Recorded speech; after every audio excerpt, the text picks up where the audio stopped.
جارح سعودی اتحاد کی یمن پر وحشیانہ بمباری کے نتیجے میں 180 یمنی شہید اور سینکڑوں زخمی ہو گئے۔ سعودی اتحاد کے بمبار طیاروں نے ابو ظہبی حملوں کے بعد سے یمن بحر میں شدید کارروائیاں کی ہیں۔ یمن کے دارالحکومت صنعاء سمیت صعدہ، حدیدہ، معرب، شبوہ اور دوسرے کئی صوبوں میں سینکڑوں فضائی حملے کر کے مظلوم یمنیوں کا قتل عام کیا گیا ہے۔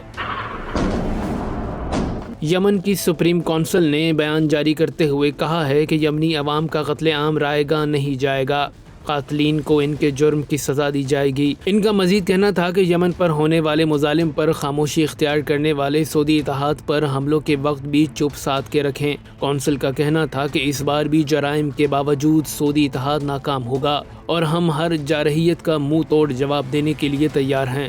واضح رہے کہ یمن اور سعودی اتحاد کے درمیان جنگ کی وجہ سے یمن میں ہزاروں معصوم جان سے ہاتھ دھو بیٹھے ہیں اور سعودی جارحیت کا یہ سلسلہ ابھی تک جاری ہے اور تمام عالمی طاقتیں ان جنگی جرائم پر خاموش ہیں۔